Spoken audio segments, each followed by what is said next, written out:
Billy J, I can't call you that. I'm going to call you Bilal. Welcome to the podcast. Welcome to my show. Pleasure It's to be been probably last time I saw you was in 2008. So what's that? That's 16 years. Yeah, 16 years since long I've time. seen you.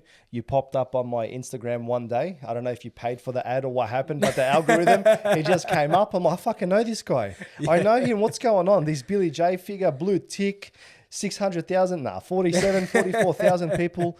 And you're a barber. And I'm like, what's going on? I was so surprised. So Yeah. God bless you on your journey where you were when we you, used to man. play I footy appreciate together. it, yeah. I mean, I was surprised when I saw you. I mean, I was looking at your page. I'm thinking, I know this guy from somewhere. A lot of people have been saying that I lately. know this guy from somewhere. Yeah. But I mean, I don't remember you being as open and outgoing, No, which is fantastic. Now, I was a guess. very shy kid. Yeah. And now I'm starting to express myself a bit too much. Good on you. Well done. Where I've got a couple of AVOs from random people in the streets. They call the police on me. Oh, get away from me! I'm like, I just want to love you. Nah, I don't do that. But my comedic self well done. Yeah, thank you, bro. My comedic self is starting to come out more. Yeah. And it's the reason why I wanted to get you on is because I want to pick your brain about what you've been doing and where you've gone, and where you're going. But also, you see where we were at 14, playing footy together. Yep. You see what type of people we are, and then now looking back down the lens. So at 14, now 20 years later. And you see, well, where have we come to Crazy, from there? isn't it? You still look the same. So do you. Yeah. But it's just quite interesting to see that and the dynamic. And we can talk about that journey because a lot of people they don't reflect. For sure. But we can. Yes. And then you go through this and that's it. So anyways, so pretty much just tell us a little bit, actually, do you like reading?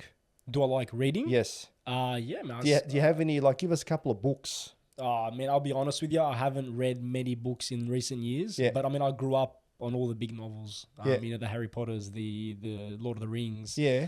All that sort of So you stuff. got a bit of a sci-fi. I was very into fantasy. Yeah. Growing up, books-wise. Oh, not sci-fi, sorry, fantasy. No, sci-fi. I love sci-fi. I mean, I've watched all the Star Wars movies, Yeah. and I'm a big, Mandalorian fan. So. Yeah.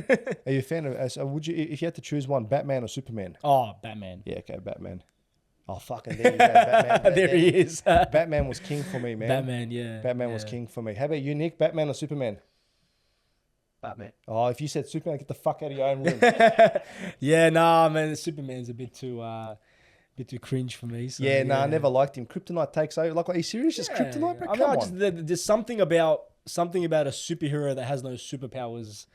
Really, just it's all he's an everyday guy. Yeah, granted he's got money, but I understand. Yeah, fair enough. Yeah. All right, now give me a favorite childhood memory. Favorite childhood memory. Ooh. We're going deep straight away into this one, aren't we? Why not, bro? Let's go. There's no...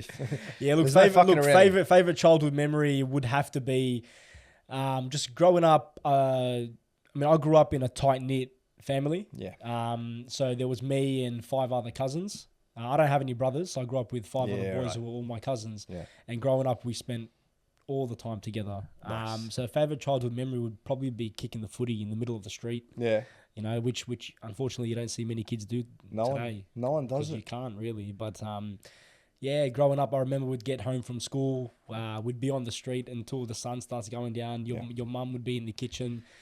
No need for her to have her eyes on you because everything was safe. In the neighborhood, Sun goes down, mum calls out, kick the footy back, and in you go. Just wholesome memories, Yeah. And back in those days, there was no mobile phones. There was no internet. Man, I remember when my dad got his first mobile phone. So I remember life pre-mobile phones. Yeah, it was amazing. My dad got one of those flip ones, and then someone broke into his van and stole it and was calling Indonesia for an hour. Oh wow! And then ditched it, and then that was the stuff going on back in those days. Now, if you're calling Indonesia, nothing happens, bro. It's fine. Yeah, it's fine. Yeah. And back then we used to have credit was $30. You had $30 worth of calls. That's right. And you had to wait till 8 o'clock so that you could get some free time bonuses. Yeah, I think what was it, 30 cents for 10 minutes or something like that. It was crazy. After 8 p.m. I still remember. Yeah. And you had to remember everyone's phone numbers, like home phone numbers. Yep. And then when the mobiles came out, started slowly filtering through. There was no internet. Yep. And then if you had internet on your phone and you clicked the button, you'd straight away you'd destroy the phone because it was so expensive. Charge you so much. You'd have to just throw it on the floor, crack it or something like that because you didn't want it to go through. Maybe a little bit extreme. How good were those times though? They were better. You know, much Oh. better. Much. I mean. Yeah. I feel like having so much access to each other today just kind of gets rid of the element of that's it. just enjoying life, I guess. Like, I mean, you wanted to visit someone back in the day, you just rocked up to their house. Yeah, and you knocked on the door. If they're there, they're there. If Yeah. they're not there, they're not there. Yeah, that's it. Or you do something to the house, let them know that you were there. Like you'd move a chair, Put a you'd leaf. do, Put a leaf. The everyone Arab has way. some- Put a leaf on put the a leaf, put a stick, or you'd leave something somewhere. I remember going to my dad, why are you doing that? They'll know it was me. They know it was one of And us. Then they'll call you afterwards. Hey, did Was it come? you? Yeah, exactly. But the thing is, one big thing is when you spent time with your friends back then, you actually spent time with your friends. You did. And now it's sort of like you know so much about each other when you see each other. I don't know. It's a bit different. I still like to keep it the same with my mates. I mean, how do you ask your mates how you been when you've seen basically Exactly. everything on social Yeah, media day yeah, in, day yeah, out? You know, exactly. it's like, oh, hey, I've been doing this. Yeah, I know.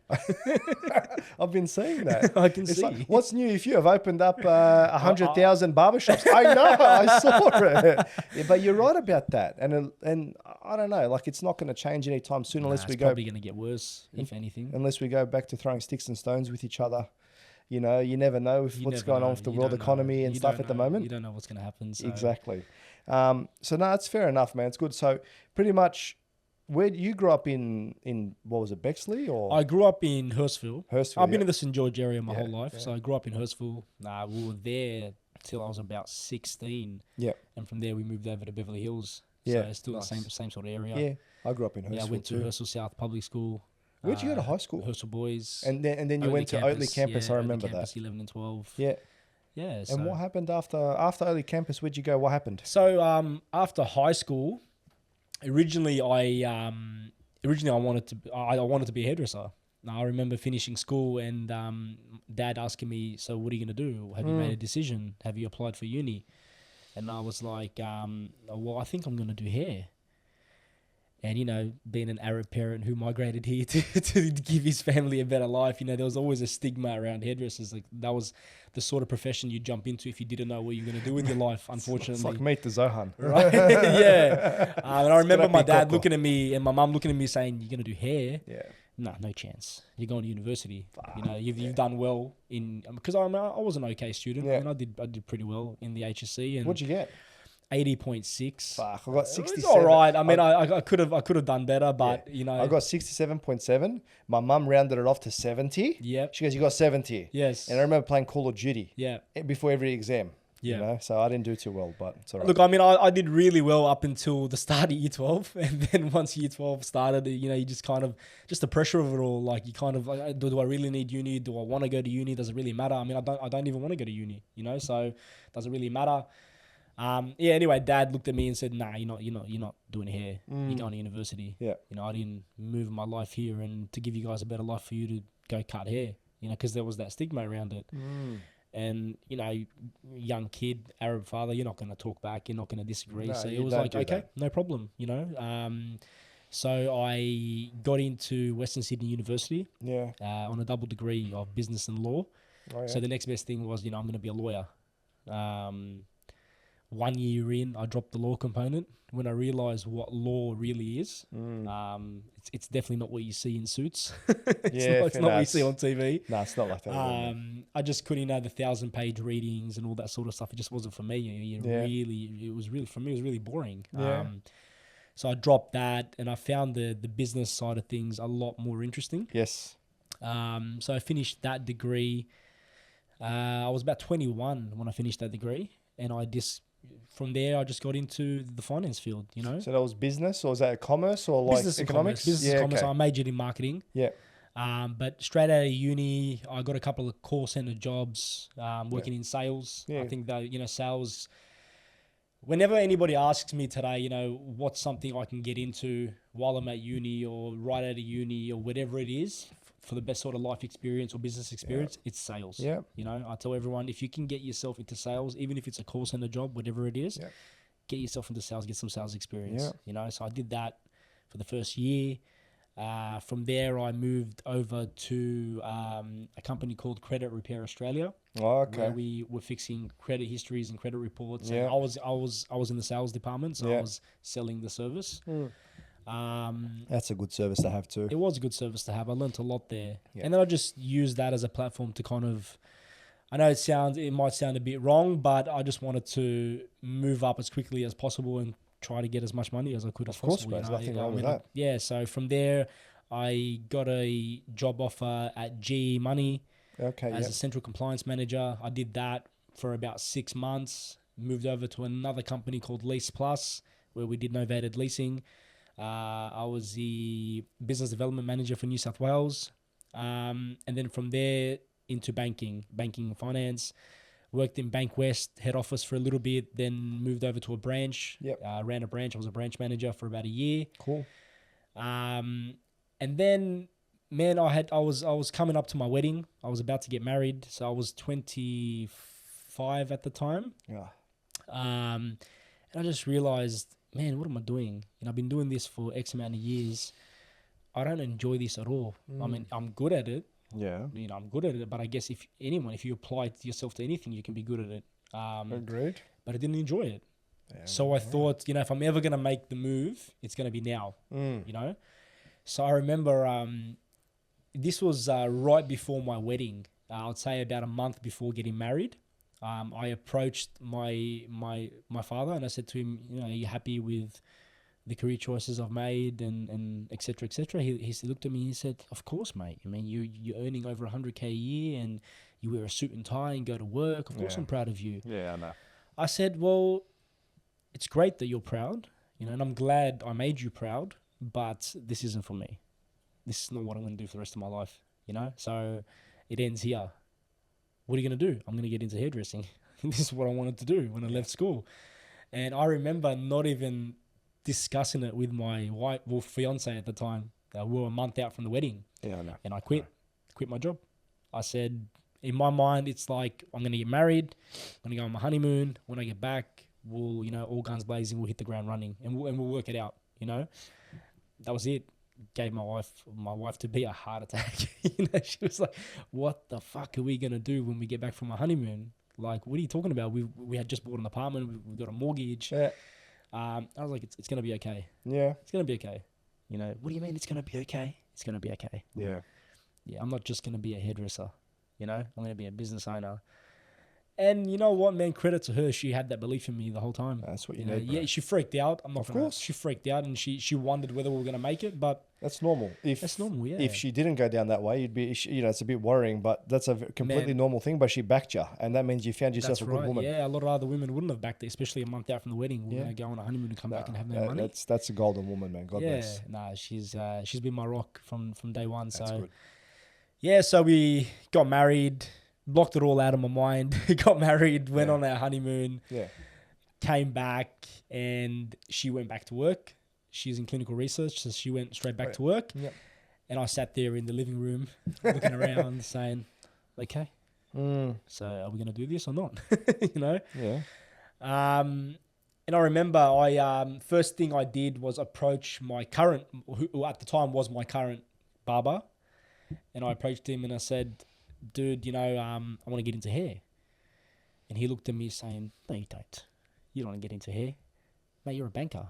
I said, no, dude, I want to be a hairdresser. I want to get into hair. He thought I was taking the piss, So he didn't take me seriously. He didn't offer me a job or anything like that. So then I just went on the hunt, just went from barbershop to barbershop. And it was a bit funny because at the time I was 25 years old. There aren't many people that are starting hairdressing at 25 from the bottom. It's usually something people would start when they leave school, 16, 17. Doesn't matter. But I mean, the reactions I was getting was like, what do you mean you want to be a hairdresser? You're 25 years old, newly married. You want to be a hairdresser. You want to start from the bottom. But I knew you have to start from the bottom. You have to work your way up. You have to. Eventually, I got offered a apprenticeship in Westfield, Hurstville. Oh, yeah? Which one? Ironically, it's a shop that I own now. Well, whereabouts in Westfield? Is it near Gloria Jean's? Bottom floor, next to the coffee club, next to Coles, on the corner there. The shop's been there for about 20 years. Oh, yeah, I think I know which one. Because I used to always go to the one that was across the road from the Gloria Jean's, in that little alleyway. Yes. Quick cuts, just cuts. That's the one. No. It's Coffee Club now, not Gloria Jean's. No. Oh, you're talking about the one upstairs. Upstairs. No, yes. Now we're downstairs, bottom floor. All right, so I used to go to that one up there. Yeah. Used to go to the same guy, same cut. trim the top, number 2 the sides. Yeah, in and out. That's it. And gel. That's it. Just, I don't know. Do you still use gel now? I mean, for the kids we do, but not Right, really. it was gel. You get a whole scoop. That's all they had. Extra That's stiff, all it extra was. hard. Yeah. Put it in the hair, and That's you all go it to an was. under 18s all night, mate. Until 12 o'clock, and it'll still stay up until the next morning, bro. I remember. It had concrete It inside. had concrete. Murray's. Fair enough. So okay, so Yeah, so I approached him, and he offered me a job. You know, at the time it wasn't an apprenticeship; it was just a job. You know, come in, let's see what you got. and what was the pay like? So with that guy, we hadn't discussed pay. So he just said, at the time, he was like, "Come in, let's do a couple of days, Right. and we'll see what you got, and Alright, we'll go from there." Yeah. So I was 2 days in, and the guy I had approached initially, who was a friend of mine who used to cut my hair, walked by and he saw me in the barbershop. Yeah. He's like, "Dude, you're serious? You really want to do hair?" And I said, "Man, I told you I want to do hair." Yeah. Because I thought you were taking the piss. Yeah. I said, "No, I want to do hair." He goes, "All right, don't worry about this place. You start with me on Monday." You know, to his credit, you know, he really did me a solid. He didn't even need staff at the time, but he wanted to help me out. Of course, man. All right. So at the start, I was on $50 a day. Fuck. 25 years old, newly married, have a mortgage. All right. $25 to $50 a day. So Alright, bro. essentially, we were living off my wife's $1,000 a week income at the time. It's not all right, bro. Not much. You know, not much. Not much. So I was on $50 a day, which back then even was below what an apprentice was probably getting. cash as well, It was man. cash. It was cash. Yeah, it Just there was. you It go, definitely see was what I- cash. It was below. Yeah. Now I had already in that time. So I did that for about 6 months. In that 6 months, I got a statement of attainment and went to I went to TAFE and did barbering because I had just introduced a barbering only course. I was doing that. Yep. About 6 months in, I got a pay rise. I think I got bumped up to $150 a day, All right. which, man, that first 6 months was tough. Living off. But you Living off one income. you Yeah. earn respect not from just other people, but from Yeah. yourself, man. From And you myself. can actually do anything, bro. Yeah, I mean, about 3 months in, my wife and I were really struggling for money. As you can imagine, we got a mortgage to pay and everything. And I looked at her and I said, I could see the stress in her face. Yeah. Obviously, she just wanted to support me. And I looked at her and said, "Look, I'm going back to banking. You know, this isn't going to work. You know, we can't. We're newly married. We shouldn't be struggling like this. You know, we should be enjoying our first couple of years." Of course, bro. And she looked at me and said, "No, you're not. We haven't wasted 6 months living like this for you to quit and go back. Yeah. You know, we're in this. Mm. We're going to do it. Mm. That's it. Don't even think about looking back." I was like, oh, I was shocked. I was like, wow, you know, I really have her support. And that to me was enough, you know. Yeah, So that is. yeah, 6 months in, I got bumped up to about $150 a day. About 18 months in, I got bumped up to about $170 a day. And I know 18 months isn't a long time, but I really accelerated Of course my you did. learning because I was 25. I need Yeah. to earn money. I don't have time to be an apprentice. Yeah. So I was 24/7. If I'm not in the shop, I'm at home watching YouTube videos. You know, I'm doing online courses. Yeah. I'm walking around holding the scissors in my hand, trying to get the technique right. Yeah. you know? Okay. All right. All right. So 18 months in, I said, you know, it's time. You know, time for what? It's time to open up my own store, which took everybody by surprise. It's like, come on, man. Did you have that goal in the beginning? Oh yeah. Yeah. Oh yeah. So before I decided to open up my own store, I actually approached my boss at the time and I said to him, "Dude, I got this vision, you know, how about I invest or jump in or let's open a store together or a new brand together and let's grow it," you know. He didn't really see it. It was, you know, he was comfortable with what he had. Of course, Yeah, okay. nah, dude, I'm not really that interested, you know. I said, "Okay, man, well, it's time for me to go off and do my own thing. You know, I appreciate everything you've done for me, but it's time for me to go off and do my own thing." Yeah. Everyone was skeptical, obviously. 18 months in, you're going to open up your own business. It doesn't make sense. You don't even have a customer base yet. Yeah, but doesn't matter. They don't know your background That's as well. right, yeah. Obviously, doing a business degree in Yeah, marketing. and all you that. understand money. I understand money. You So I understand said, you know, at money, the end of the bro. day, a business is a business. It doesn't matter what you're offering. It's a business, Yeah, right? I like this story so far. It's good. Yeah. And then, started looking for a place, found a store, and jumped straight in. And that was the first business. So what you call it the first? So the first one was called Barber Culture Barber Culture? Where was that? Where'd you open it? in Gymea in the Shire. Okay, yep. Yeah, Sutherland Shire, so right near Cronulla. Okay. Don't know why.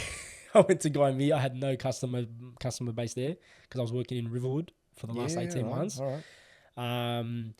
I went on the hunt looking for shops that were available for lease. I came across the site. Me thinking I knew everything, obviously. Hey, there's a train station, there's parking, there's cafes, there's everything around, there's foot traffic. It's going to work. Okay. It's going to work. Didn't do my enough due diligence to trying to get to understand the area and the demographic and the type of people there.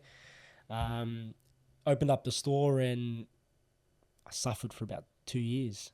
About 18 months, 2 years. Yeah. You didn't stop. You didn't quit though. Didn't quit. Almost. It was just tough, man. It's different market, different demographic. You know, definitely different demographic. Being down an there. Arab guy with a beard and whatnot in a full Australian demographic, it just didn't click. It just didn't work. About a year in, I started umming and ahhing. You know, is this really for me? Which is natural. I mean, everyone doubts themselves from time to time. You're meant to. Yeah, and I said, is this really for me? Am I making the right decisions? You know, I'm in this now 3 years, and I've been struggling for 3 years financially. Yeah. You know, wasn't earning much as a barber. Now I'm running this business. I'm not earning anything. I had one staff member. I knew you had to have staff. Got to take the hit. You know, I had one staff member. I was paying him. I was taking nothing home for about 18 months. And I was like, you know, where does this end? You know? And then, I made the decision that something has to give, something has to be done, you know. That's, again, I almost considered going back to banking at that point. Wife jumped in again. No, full steam ahead. You're going to do this. And then, and that's where I met my business partner, my current business partner now. It was around that time. And at the time, I knew of him. I didn't know him. Okay. He was part of another brand at the time called Mo & Co. No, that doesn't ring a bell. They're pretty big around Australia now. Sorry, no offense. Doesn't ring a bell. So he was part of that brand at the time, and he had just broken away and decided to start his own brand. So Mo & Co. hairdressing? Unisex selling barbers and hairdressing. Okay, yeah. He had just broken away and had just started his own brand, Dapper and Boss, which was barbering only. Okay. And he was 2 stores in when I met him. Funny story how I met him as well. It's because we were struggling so much. My in-laws had approached us, my mother-in-law and father-in-law, because they had a big double-story house. It was just them two. They had 4 bedrooms upstairs that were empty. And they said, guys, you're going to move in with us. Arab wog families all do the same, bro. You're struggling. You're not making enough money. You're not making ends meet. You know, enough with the struggle. Come and move in with us for a year, 2 years until you get back on your feet. So, I mean, we decided to do that. And the second day that I was there is when I was driving down the street on the way home from work, and I saw my current business partner now. I knew him from Instagram. We had never spoken or met, but I knew his face from Instagram. He was standing outside of a house in my street, my in-law street. Yeah. It's like, man, I know that guy from somewhere. I jumped on Instagram, found him, and I shot him a message. Hey, dude, I saw you standing in Bayview Street, Bexley. Yeah. He goes, I live here. I was like, oh, wow. He goes, what do you do? I'm a hairdresser, 1, 2, and 3. And he's like, well, come up for a coffee. You know?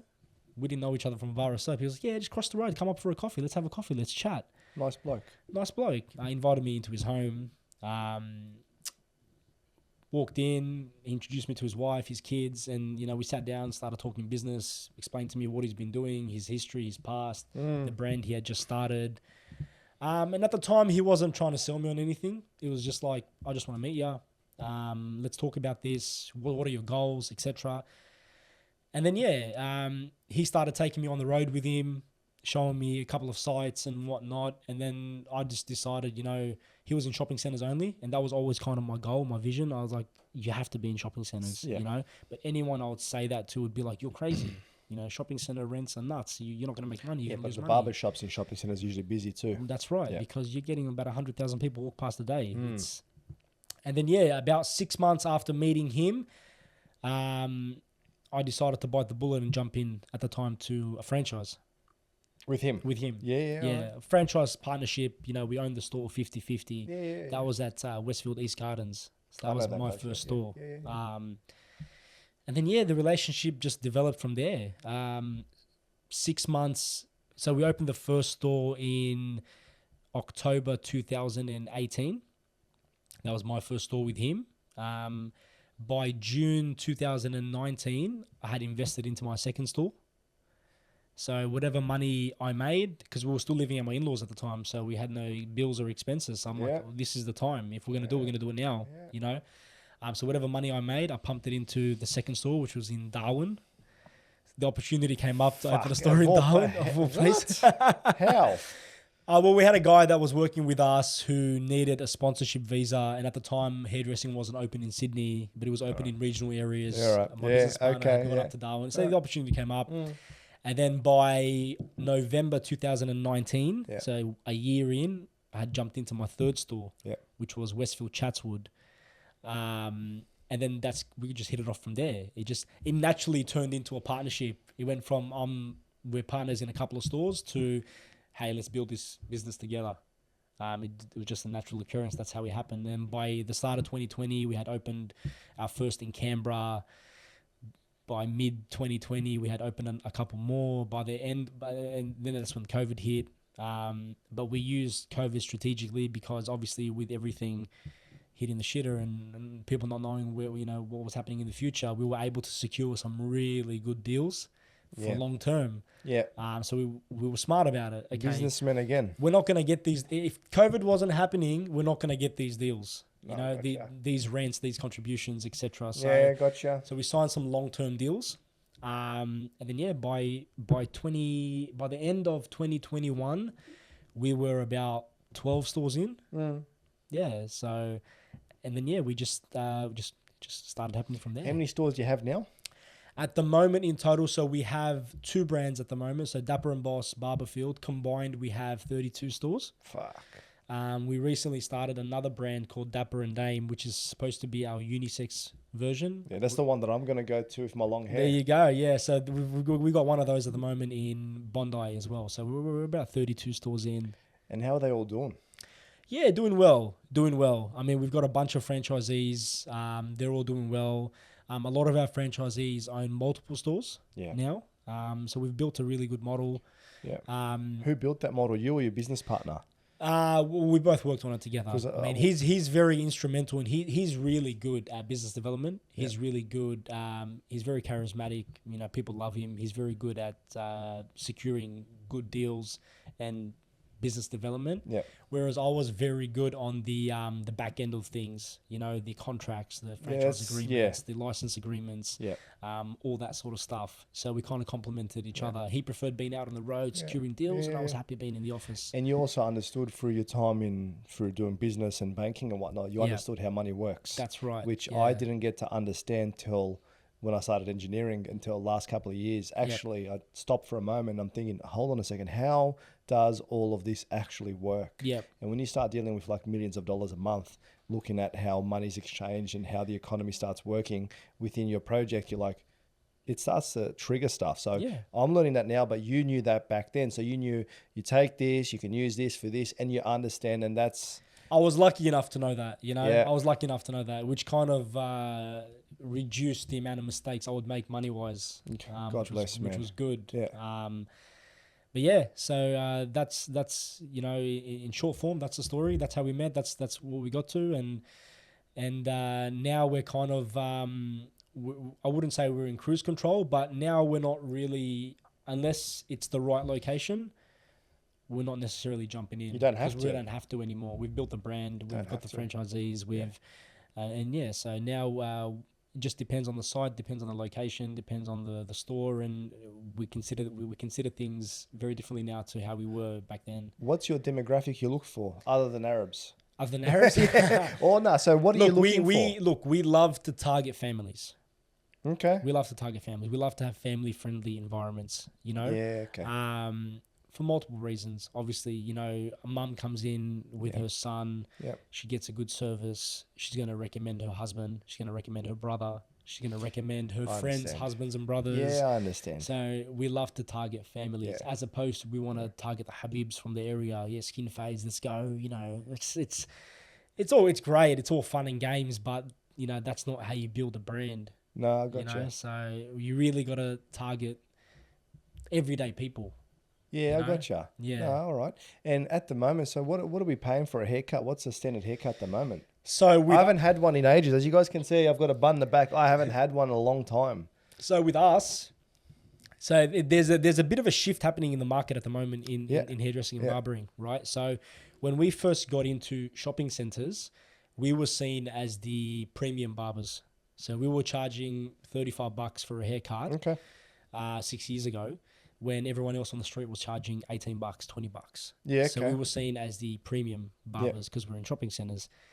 There's been a bit of a shift now where shopping center barbers are seen as the in and out, quick haircut. If you have nowhere else to go, high volume, high turnover, we're still $35. Whereas the people on the street now are charging $40, $50, $60 and 60 for a haircut. doing appointment only as well. Wow. Whereas we're still walk-in based. So there's been a shift in the market, but I mean, there's still a demographic for everybody. You just got to choose what sort of market you want to be in.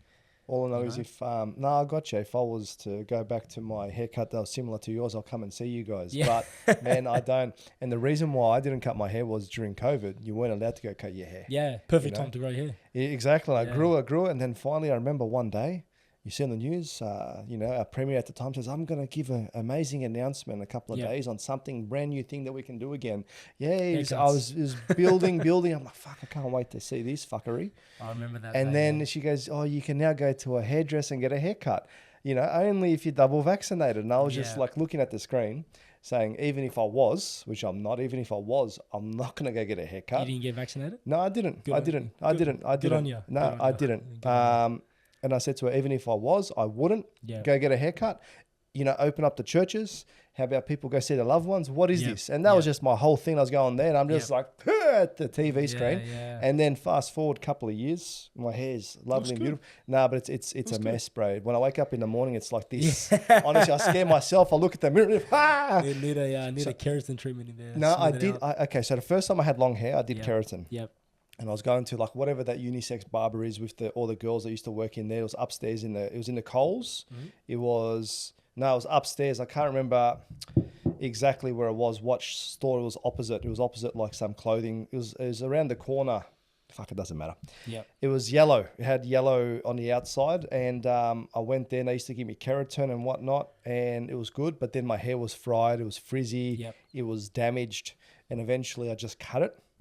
And then now I was going to do the same thing, but I want long hair. Yep. So I went and found someone that my nutritionist recommended. This guy is actually a famous hairdresser. Okay. His name's Mick. He does. I don't know. I'll send him I'll send him over his details. He does a lot of photo shoots and stuff, and won some awards. Anyways, he does things with natural colors, all natural products, and I used his shampoos, which they're expensive, bro. Yeah. Very expensive. Yeah. But good hair care is expensive. Sorry? Yeah, good hair care is expensive. But I haven't looked back. I only wash my hair once a week, and it's never been better. Perfect. So I'll share all those stuff in another episode. But that for me, that's it. No product, nothing. Just getting a nice oil through there. Because the big thing that us blokes have is dandruff, bro. Yeah. Try to get rid of that. Some of the boys, I walk past them, I feel like someone's put like Parmesan cheese in their hair. So it's quite a nice balance trying to work out about that. But one thing is that I realized in the last couple of years is I'm working with all the younger guys. Mm-hmm. All the time it's like, oh bro, I'm off, I've got to go get a haircut. Yep. That's religious. Yep. Gym and haircut. Gym and haircuts, yeah. And when they come in the next day, it is such a sharp fade that these guys are getting. I'm like, where's this coming from? This wasn't a thing back in the day. No. Now it's like all about fades. Like, what's the trends at the moment? Yeah, well, I mean, when I first started, that's when fading really was starting to take off. It was coming through from the UK and from the United States, and is it the same as a blend? Essentially, it's the same. Yeah, okay. Because I used to get a blend. It's the same thing. Yeah. But I mean, not many boys were doing the skins and the zeros back then, whereas now that's the standard haircut. Yeah, okay. Skin fade. It's very tight, sharp, very tight, very boxed. And a lot of beards now. Beards is like Yeah, a lot of beards now. It's good, man. It's good to see men looking after themselves. No, you have to. It's for a long time. It was very stigmatized. Like, you're a bit. What are you Metrosexuals. doing? You're a metro. Yeah. Nah, man, there's nothing wrong with looking after Hey, yourself. you can't discriminate against It's us funny, anymore. 'cause We if you- have if you rights. go Okay, there's a back- flag for us If as you well go back now. thousands of years, men used to look after themselves Of a course lot they did, more than bro. they do now. So. Go back in the day. Go back in the 1950s, the 30s, and stuff. Oh, back in those eras over there, the way men dressed. Yeah. They had barber shops. Right? Yeah. They really looked Yeah. after themselves. Yeah, for and sure. then now we've turned not now, but we It's turned good. in. It's good to see more men, looking after their looks and themselves. You have to. Nowadays. You so. have to. Now, listening to your story, Yeah. it sounded to me like you went through a very hard time, and I did. it's crazy. Like it went really well, and like it. I don't think it ended at that point. But let's take it back. How did you not crumble during that time, man? Because for me, I don't have an issue having stress in the Yeah. outside world. When it comes to work, I thrive under pressure. Yeah. Let's get it done. Yeah. But the moment my family's involved, I crumble. I Yeah. find it very difficult. So walk me through that, because I think that's a very important thing. Oh man, I did crumble. You could say I did crumble. About 2 years in, the pressure and the stress really caught up to me, Yeah. and I had a panic attack. I was mid haircut in Gaimir. Haven't made money in about 6 months. All these bills piling up, mortgages to pay, and I remember just being in my own head doing this haircut. And all of a sudden, I thought I was having a heart attack. I didn't know what a panic attack was at the time. The customer in the chair was a friend of mine, and he freaked out. He called the ambulance because he thought this guy's having a heart attack. My arm started tingling, my chest started closing in, I couldn't breathe, pain. The ambulance was there within about 5 minutes. Yeah. They checked my blood pressure. It was at 175. Fuck. And they said, dude, you got to come to the hospital because if your blood pressure stays this high, it could be really dangerous. Yeah. Jumped in the back, went to the hospital. Luckily, by the time I had gotten to the hospital, I think being in the ambulance made me feel safe. By the time I'd gotten to the hospital, it had dropped back down to normal. They ran a few ECGs, a few tests, blood tests, came back and said, mate, you've had a panic attack. What the fuck's a panic attack? I knew anxiety. Growing up, my dad had anxiety, and I watched him go through it for a few years. I was really young at the time. And a lot of my uncles and aunties have had anxiety, so it is a bit hereditary from my father's side. Yeah. Okay. Never thought I would end up with it. And that just set off like a chain reaction, man, for the next 4 years. I had debilitating anxiety for a long time, to the point where I couldn't be alone. If my wife left the house and I was at home alone, I'd freak out. If I die here, no one's gonna find me. No one's gonna find me. Yeah, it really got bad. I started triggering multiple panic attacks. I started having like a panic attack once a week, twice a week. It got really full on. And you were still working. Obviously, you're still working. I had to work. But the thing is, it's sort of like when you have when you have these high stresses, it starts to really. I find that you have a particular type of anxiety, and really starts to bring that home. So your one, obviously, there was a common theme. It's the thing is, I had to work, but it was hard to work. I have to hold conversations with people, but I'm in my own head. I'm freaking out. I'm waking up every morning thinking today's the day I'm gonna die. I'm gonna have a heart attack. I'm gonna die today. You didn't think it. Did you know what was causing it? Look, I knew it was the high pressure, it was the stress and everything. Yeah. But the problem is, as you know, with mental health, once you have a panic attack, it kind of imprints on your brain. It's like you've experienced it, and now you're scared to experience it again. Okay. It causes this cycle, going down the rabbit hole, this cycle of like it's gonna happen again. And I was just freaked out, and I was waking up every morning thinking, today I'm gonna have a heart attack. Today's the day. I remember I'd kiss my wife, essentially like kissing my wife goodbye every morning leaving to work. But this was all in my own head. Yeah, no, I got you. I understand that. Yeah, that's called catastrophic thinking as well. I have that bad. a lot. It was bad. Yeah, it was really bad. And the thing is, like back then, people understand mental health a lot more now than they did, say, 7 years ago. Yeah, okay. Back then, people would just be telling me, "Oh, dude, it's in your head." Does not get help. over it. Your mates think they're helping you out by saying, "Dude, get over it. It's in your head. What are you doing? There's nothing wrong with you. Stop thinking about it." My wife, even at that point, because I started to become really attached. I can't be alone. I'm freaking out.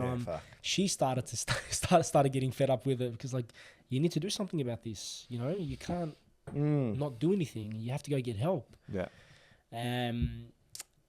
That's when I started seeking help. You know, I went through 4 psychologists until I found the one. Yeah. And then I went through about 25, 26 sessions in 2 years. So monthly, essentially, with that psychologist. Yeah, okay. And he really helped me through. I refused to do meds. Refused to do meds. Yeah. Doctors, my doctor got fed up with me. Yeah. He said to me at one point, he sat me down because it started getting to a point where if I felt an ache, I'd go to the doctor. You know? Yeah, I know. If you get a weird lump or something's wrong, I'm going to touch die. Something, there's a cancer here, I'm going to lose what an it arm. was. My doctor got because I did every test under the sun. I checked my heart. I went to a cardiologist. I checked my lungs. I checked my body. I did 7 blood tests in 1 year. I just wanted to make sure that I was healthy and everything was coming back that you're healthy, dude. Like, that's when my doctor said, mate, you need to get on the meds. Yeah. You know, this isn't working. You need to get on the meds. I looked at him saying, fuck no. Yeah. I'm not doing no meds. And it was that point that I said, okay, now I've got to seek help. And that's when I started seeing a psychologist. Yeah. I went and saw a psychiatrist once, and all he did was just prescribed some type of antidepressant. I don't want to take SSRIs and stuff. I I was on SSRIs because what caused my anxiety was heartbreak. So I was going out for chick, and she broke up with me because I was attached little. I was attached little bitch. I'm a little bit hard on myself, but I was learning about who I was at the time, and but my anxieties came up, and she triggered them in her own way. But I went on to SSRIs and didn't really notice too much. Like, it just mellows you out. But then when I stopped them, I went off from cold turkey, and that was an interesting experience, which I don't recommend anyone does. No, go speak to your doctor. Not. Yeah, definitely not. But for me, it was sort of like I felt like my head was getting pulled out of my body, and everything was just vibrating and ringing in the ears.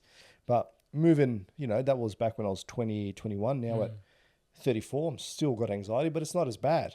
Well, I guess you I still have anxiety. Yeah. But over the years, you kind of learn how to control it and deal with it in your own way. Like, I got to a point where, like, this has happened 1,000 times. Yeah. I felt this way 1,000 times. I haven't died 1,000 times. So nothing's going to happen to me. So let's just push through this. Yeah. Just like every other panic attack you've had, you'll get through it. Ask yourself, like, I had an interesting one the other day. Like, something was going on at home. And I asked myself, said, all right, at the moment, I've been focusing on this all day. I've been stressed all day, and I feel all those usual emotions and everything's coming back like the world's ending. I said to myself, all right, 1 to 10, 1 being like no issue, 10 to being, bro, DEFCON 4. All right, missiles are flying. The world, like, there's lava going to kill us all. All right. What is this? And I'm thinking about the situation. And I wanted to say a certain number, which was a 3. I'm like, no, it's not nothing, but it's a 2. Yep. And then I was like, okay, it's only a 2 out of 10. Actually, it's not that bad. Yep. It's actually not that bad. Yeah. And then I started to calm down. And then from that, you start to figure out ways to mitigate and go through it. But also, like I was saying to you before, I did a gene test with my nutritionist, and she found that I've got these 2 SNPs, which is only 25%. Forgive me if I get this wrong, Dina, but it's 25. I believe it's 25% of the world have it, which is I don't process, like, it's high anxiety, prone to depression because I don't process all my hormones and stuff in my body. Like, it doesn't get rid of them. And there's other things going on as well. Other people see, they're going, he doesn't know what he's talking about, but it's something along the lines of that. And through that, we found also a lot of deficiencies. I couldn't process a lot of vitamins and minerals. So if you don't have that, then obviously you're not fully effective. So we found these, and now we're supplementing for them, and I'm starting to feel a lot better. Okay. But now what I'm finding is, if I used to drink 4 cups of coffee a day. Now I have 1. If I try to go for the second, and then I notice after I get very angry. Okay. So I'm very grumpy. I'm like, oh, wait a second, what's going on now? So I'm starting to see these little things. I'm starting to understand myself better. So I don't want to trigger any issues. So I'm like, okay, so just take that away. So you got to really find the proper help. Got to find the balance, Yeah, but you finding that psychologist, that was awesome. I found a good psychologist. She helped me a lot. Yeah. And you sometimes just need to talk to someone that has no judgment, or that's their job. You can't go talk to your family because they'll probably have enough of you. Of course. Well, that's what was happening. Yeah. family was having enough of you. And I mean, fair. Like, I mean, they've got their own lives. They're living. They got their own problems, their Of own course, issues. bro. The last thing they want to do is to consistently hear about because obviously they don't understand it. So in their mind, it's like, there's nothing wrong with this guy. You know, why is he? On the outside, maybe not, He's but fine, yeah. But this guy really helped me. The first couple of Psychologists, it was all about, you know, the breathing and the meditation. And it all does that sort help. of But stuff. just help me right Helps, now. yeah, but help me right now. And I found this guy. So, okay, why did you resonate so well with him? You don't have to tell us about what your treatments and what you went Mm-hmm. through. That's confidential. It's private. That's okay. But what drew you to him? Because I reckon the first day you went there and you saw him, and the first couple of minutes of him talking to Yeah. you would have gone, "This is the guy." Man, well, first and foremost, every other psychologist I had seen prior to him was a female. Okay. No disrespect to any offense course. to females Okay. at all. I just couldn't connect. I couldn't connect with them. You know, I felt uncomfortable. I felt uncomfortable being vulnerable Yeah. to a female I don't even know. There you go. Fair enough. I got recommended this guy. I was a bit iffy about it. Oh, a guy, Yeah. you know, that could be worse. Yeah. I went in and it was almost like I was hanging with a mate. Yeah. Okay. You know, it was like hanging with a brother. Like, it's Yeah, right. like, I get you, man. Like, we're from the same sort of community.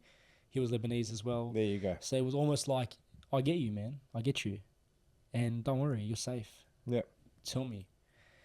And it's crazy, man. You start seeing a psychologist and they start to dig into your past and they start unlocking things in your Yep. brain that you didn't even know you were thinking about. And Yep. damn, man, I've been anxious since I was a kid. Yeah. I didn't even know. Yeah. It's crazy. Yeah. And once you start to understand that and you start, you know, you can really take a step back and be like, okay, so this is something I've kind of been dealing with my whole life. Yeah. You know, it's come in full force now, but it doesn't mean I can't go back to managing it. Of course. But now I need to learn how to manage it. And that's the path we went on, you know. So now I'm at a point where I don't, you know, knock on wood, you know, I don't really have panic attacks anymore. Yeah. I've been doing high pressure work for a number of years now. I But you're guess thriving. I'm thriving. Yeah, I guess with me, what I realized, what he helped me realize with, I need to be busy. You know, when I'm busy and I'm under pressure, you know, good pressure, Yes. I thrive. I work really well. Yeah. Anytime I go through a phase where nothing's really happening, nothing's really opening, there's nothing new going on, we're just in a maintenance phase, I feel that anxiety start to creep in. I start to have self-doubt of who I am as a person, you know. Interesting. What am I doing? You know, I've just wasted a month of my life, you know. You block out all the good that you've done and all the achievements that you've achieved, and all of a sudden you start questioning your identity, you know. Like, and my wife looks at me and she's like, dude, like, look what you've achieved. Look what you've done. Yeah. How can you even question your identity? Yeah. I'm like, but I'm not doing anything at the moment, you know. I need to be doing something. Renovate a shop, bro. Put an extra panel in there. I don't know. Go cut hair. And that's when I start learning. That's what I do. Go cut And that's hair. what I do. You know, Fuck, bro. anytime I feel like that, I go back to my local store, jump on the tools, couple of days, couple of weeks even, do a few haircuts, get into that vibe again. I feel good. And then I just step back out and go back to the That's business. a normal thing. So you're understanding your own process, you're understanding what triggers you and your own flow in life. And that's good. And it takes us a while to learn that. It does. So you're same age as me, 34. 34. Yeah. So when did you, at 30 years old, where were you, was that at your pinnacle with your stores and you're opening more? Or was that around the time, tell me at 30, what was... At 30, we would have been about 6 stores in. Okay, so when did all this start hitting you? At how old? Was about, so it was 25, so about 28. That's when you started to go through a bit of your anxiety? 28, yeah, 27, around 27, 28, around Yeah. then. Yeah, that's when it really started to hit. Yeah, okay, Yeah, that's 'cause what, I had never experienced it before, and that's when it hit me. Yeah, full Usually what they say, so there's so many things out there. So every 7 years you go through something. So we're going to go through something at 35. force. Yeah. So I went through something at 27, 28. I lost my mentor who passed away. And that was sorry to hear. yeah, it happens. And then you go to the next phase of your life. So your one was all that stuff before before then you had to break that away, and that sort of has to bubble up and come up. Yep. And then you also found your business partner, all these things started happening. So, Yep. you know, and now it'll be interesting to see. So now you can start looking, okay, so next year, what am I actually planning for next year? Where's that going? Yeah. You know, is it Darper and Boss in Dubai, or are we going to Saudi? I don't know, bro. Do they want good haircuts there? Man, I've been to Dubai a number of times. They want and good beard cuts, bro. You got to trim those beards yeah. with respect. Look, I won't say I haven't considered it. Yeah. I mean, I was there. I did have a look around, you know, to check the market, what it's like. Could it work here? Will it not work here? But I realized very quickly that as saturated as it is here, Yeah. it's even more saturated over there.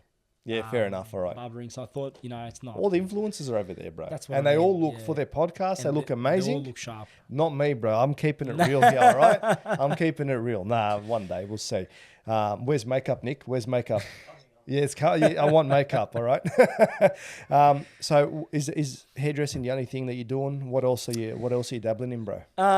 So about 2 years ago, I've always had a love for fashion. I decided to dabble in the clothing space. Okay. There was a rise happening in Australia, a lot of brands coming out of Australia, and I thought, you know, I want to jump into this space. Yeah, okay. More so for passion than money. Yeah. You know, I knew that this could eventuate into something, or it could not eventuate into anything. But you know, at the end of the day, I just want to have a bit of fun with this. So I dabbled in the active wear space, Heyday Active. At the start, for the first 18 months, it was women's only. Okay. And then I decided to introduce some men's clothing. Yeah. Did that for about 2 or so years. At the moment, it's kind of on hold. Like I said, it is a passion project of mine. Okay. So I'm not full steam ahead with it, which is fine. Other than that, man, you know, I've dabbled in a bit of property. I've invested in a bit of property. Little investments here and there. We invested into a gym as well for my sister at one point. Oh, nice. Yeah, so I'm at a point now where I've got my business, which is essentially a cash cow, and so I've got a vehicle. Yep. So my mentality now is, how can I use that vehicle to start building wealth? You know, because wealth isn't income. You know, wealth is the assets and whatnot that you build. Yeah. So that's where my mentality is now. If you took yourself away from all your businesses right now, would you still be earning money? Would I still be earning money? Yeah, I'd be earning money. Yeah. So you got yourself in a good place where you take me out of my job. I'm not earning money, bro. So I'm on that same path. So how do I create wealth? So that's good that you're thinking about that. So you've set it up well, and it's good, man. But I just find that I wish I learnt about money sooner. I wish they taught it to us in schools. I wish they brought out Monopoly, put it down. It's a shame, isn't it? And this is how it works. It's a shame. Yeah. What they prepare you for in school is not the real world. So. You know, pretty much the way that you look at it, all the wealthy, they go to the income streams. They go to the rivers, to the where the energy flows, where the cash flows. Cash flow. They go there. They're banked up, bro. They've set up their whole systems where they've got buckets, or not even a bucket, just go straight into their bank account. Us, not you, but no, all of us, the way that we're taught is that we go to a well. We have to go get a bit of, and they'll let us take as much as that's right. Yeah. As and we have to have an employer above us and all these things, and it's capped. It's unfortunate. It's unfortunate that they don't teach you about money in school. No, I mean, essentially we're taught to finish school, go to university, get a decent job. If you hit 100K a year, you're in the top 5%, 10%. You know, six figures, bro. They sell you that dream. Yeah. But essentially, they sell you a dream of being on a conveyor belt. Yeah. You know, so they're not teaching you how to build wealth. They're teaching you how to hold a job. Yeah. But as you said, you know, what happens if you lose that job? Yeah. What happens if you fall sick? What happens if you break a leg and you can't work for 6 months? Yeah. You know, so you have no income. But I feel like today a lot of people are in the mentality of, if I'm earning X amount of dollars, I'm wealthy. Well, you have money right now, but where are you really going with this? Yep. You know, what are you building for the future? What are you going to leave behind for your kids? You know, are you able to help your parents? Are you not able to help your parents? You know, it isn't just about earning. And this is what I tell all the boys that work with me. And I always say with me, I never say for me. So everyone that works with me, I try and educate them as well. You know, I pick out a few from the bunch that I feel like have the mentality that they want to grow, they want to learn. Yeah. And let's learn about money, man. Let's learn about wealth. Yeah. So it's all about building wealth, building assets. If you're in it just for the income and the job, you're going to be chasing that for the rest of your life. You know, at what point do you say to yourself, I don't want to work until I'm 70 years old? You know? Fuck that. Right? And that's the path that most people are headed on, unfortunately. But it's Yeah. not their fault. No, it's You know, not. it's just always how been they're taught. You see, but let's go back to our parents. So all my uncles, so my dad, my old man and his brothers, they got multiple properties and they paid for everything. They worked hard their life. That business model worked then. It doesn't work now. No. It doesn't work now. How much you got to be working from when you're 18 till about 30 to be able to just afford a deposit. Even If you're at lucky. even if you're lucky, even if you're earning $100,000 a year, it's not that much money compared to how expensive everything is. Well, yeah, I mean, $100,000 5 years ago isn't $100,000 today. No, it's you not. know, inflation, taxes have gone up, Yeah. expenses have gone up. So, unfortunately, wages are still where they are, but everything else has gone up. And people still have this mindset that if I hit $100,000 a year, I'm safe. But you're not. Safe for what? So the thing is also here, I can live a comfortable life now, but I don't want a comfortable life. I want to pursue more. Okay, so I'm now looking at what can I do to earn more money. Yep. This podcast may be one of them, being a content creator. Who knows? I don't know. Maybe Mark Boris comes and gives me $50 million.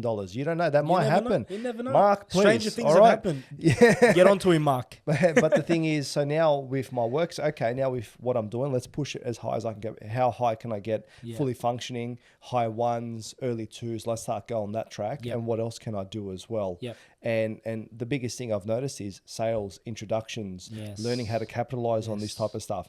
The biggest thing that I learned with myself as an engineer was procurement. Yep. But learning how, so that there's an item that we want. Yep. We want it for a good price. You want to sell it to us because you want to get in with us as well, but you have a price of your own. So you're learning about the dynamics of buying and selling and agreeing on something. And it's not about ripping people off or always over-capitalizing and taking. No, it's about everyone's got to eat. And I remember people have always said this in a lot of industries, everyone's got to eat. You got to make sure everyone's happy, but we can grow together and make something. And that's very important. You can't be greedy. And through this stuff, I've learned, okay, how does money work? We have it here. We want to give you this. We need this over here. And the whole time that the way that exchange is happening and learning how sometimes you got to give and take. Yep. But also when you get really good relationships with people, you get really good deals as well. You can call them up and they'll give you bottom dollar every single time. Or you go to someone else that's brand new and they'll give you a high price, but you go to your constant guy that you've gone to and he gives you, mate, this is what we're going to do. Shows you how important building relationships is. Exactly. And that is the biggest Networking. thing, networking and building relationships. And they don't teach that. No. But why would they? I mean, look, essentially, man, the type of economy we're in, wasn't built for people to be successful. Yeah. Unfortunately. Yeah. Hence why they don't teach you. So. But that's why there's podcasts like this. And I hope one day you said that, are you going to start your own or what do you want to do, man? Because you put up some good videos, man. I like your videos. Thank you. And for talking about barbering, I enjoy watching, especially some of the one that you did the other day that I commented yesterday, where you're cutting him and you went all the way outside. Bit of a skit, yeah. Right, that was funny. It's That good to was have some good. fun with it, yeah. You have to. But what else? Yeah, look, I mean, we've been doing content now for a while. The content started essentially just to educate more barbers, more young people, guys and girls that want to start a business, not necessarily in barbering either, any sort of business, just showing the ins and outs and what really goes into it, and the thoughts that you have as a business owner. But yeah, I mean, I'd love to have a podcast of mine one day soon. I mean, we've dabbled in it a bit, and never say never. So. I want to see you talking about that, but I want to see you talking about wealth creation as well, because I can see you got a good knack for money. And you can help educate the masses, man. Yeah, that's what I'd love to do. I'd love to bring in like-minded people and just discuss their avenues of wealth creation, because there are many. Yeah. It's good. It's good to educate. Going to school and doing trigonometry isn't the way anymore. So. It does serve a purpose. It does serve a purpose, but I can understand what you're saying there. Yeah, you get what I'm trying to say. And I wish I'd go back and learn more about modern history and ancient history, but the real stuff, not the stuff they want to teach you. I really want to get into it. You know, Yeah. like you're telling me Yeah. that we dropped 2 bombs and that was on a country and that was okay. Like back Yeah. then it was just like fact, but now I question: are you serious? Yeah. I would have been a problem child if I went back to school now. Look, if you had.